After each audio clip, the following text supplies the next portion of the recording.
Selamat pagi untuk saudara-saudara terkasih dalam Tuhan Yesus Kristus.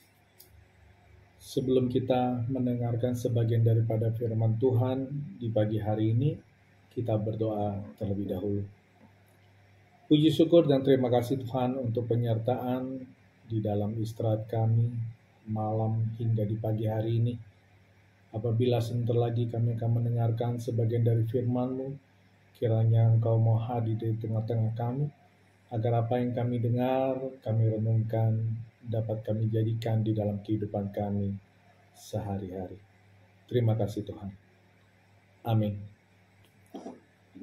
Renungan di pagi hari ini diambil dari kitab Pengkhotbah, pasalnya yang ketiga di ayat yang ke-22.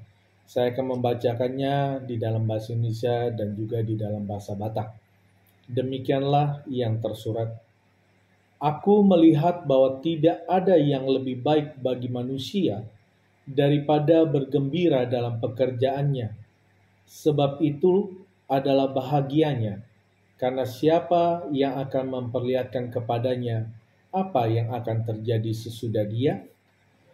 Di dalam Bible bahasa Batak dikatakan seperti ini.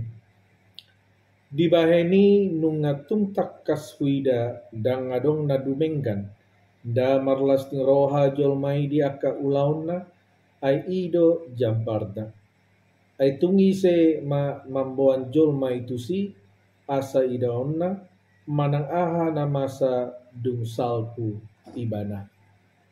Demikianlah firman Tuhan di pagi hari ini di dalam Nats Pengkhotbah 3 ayat 22. Di sini kita akan membicarakan mengenai warisan, atau di dalam bahasa Inggris disebut dengan legacy.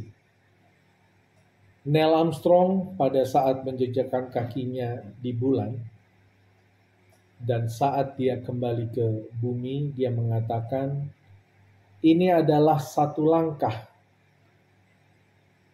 kecil untuk manusia, tetapi satu lompatan besar bagi umat manusia.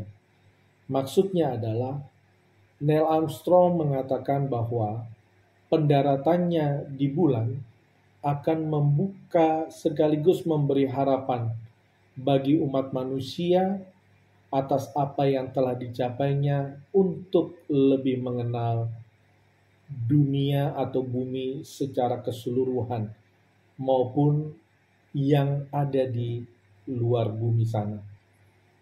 Warisan yang dimaksud adalah warisan yang akan dihasilkan seseorang di dalam hidupnya yang dapat diberikan kepada generasi selanjutnya sesudah ia meninggal. Apakah warisan yang baik ataukah warisan yang buruk? Untuk itu, maka dia harus mengambil bagiannya dalam hidup dengan bekerja dan berusaha.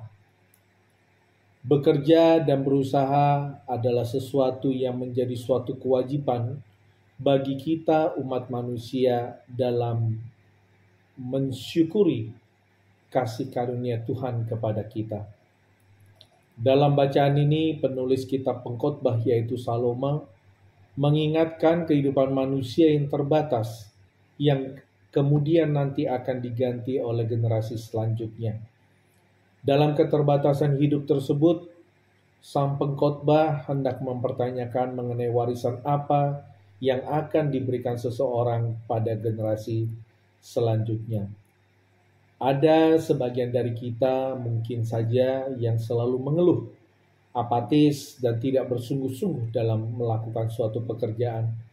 Beberapa orang menganggap bahwa pekerjaan yang dilakukannya adalah sesuatu yang membuat dirinya semakin susah dan juga bahkan menganggap pekerjaan yang dia lakukan adalah tidak berguna.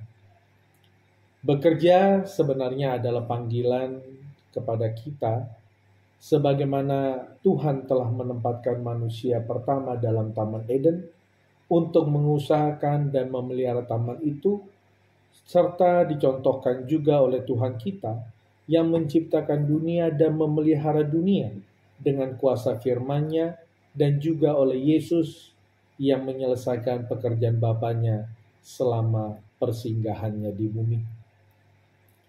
Ketika kita terlibat dalam suatu pekerjaan, ketahuilah bahwa yang terpenting bukanlah tinggi rendahnya posisi atau jabatan, atau sedikit banyaknya deskripsi pekerjaan itu sendiri, melainkan bagaimana cara kita bekerja dan untuk siapa kita melakukannya.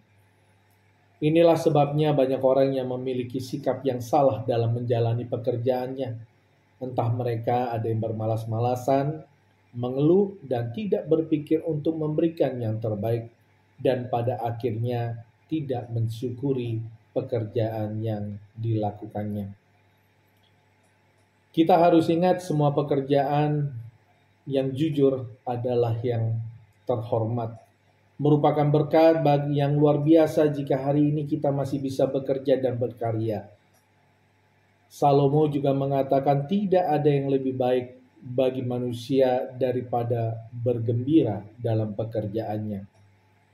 Hal terbaik dalam hidup manusia adalah menikmati pekerjaannya dan melakukannya dengan gembira demi hidup generasi selanjutnya.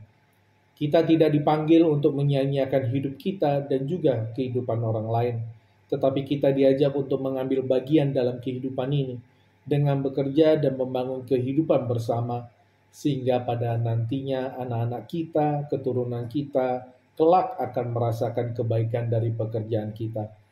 Ketika kita bersyukur untuk pekerjaan kita, kita akan menikmati jerih payah tersebut dengan mendapatkan berkat materi dan juga bisa menikmati di dalam tidur kita pada saat malam hari. Kita juga dapat menurunkan kemungkinan-kemungkinan perasaan kesal di tempat kerja kita, dan juga kita juga bisa menjadi bagian dari pencipta ide di tempat kerja kita. Demikianlah yang bisa kami sampaikan di renungan kita untuk pagi hari ini. Kiranya menjadi berkat bagi kita semua. Kita berdoa.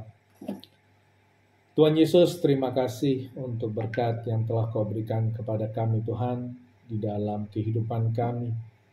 Dengan pekerjaan kami, kiranya kami dapat melakukan hal-hal baik di dalam kehidupan kami, bagi kami, bagi keluarga kami, dan bagi orang-orang yang kami kasihi.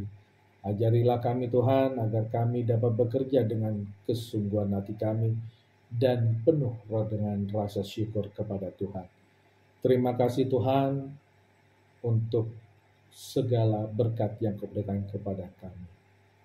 Bapa kami yang di dalam kerajaan surga, dikuduskanlah nama-Mu, datanglah kerajaan-Mu, jadilah kehendak-Mu di bumi seperti di surga. Berikanlah kami pada hari ini makanan kami yang secukupnya, dan ampunilah kami akan kesalahan kami, seperti kami juga telah mengampuni orang yang bersalah kepada kami.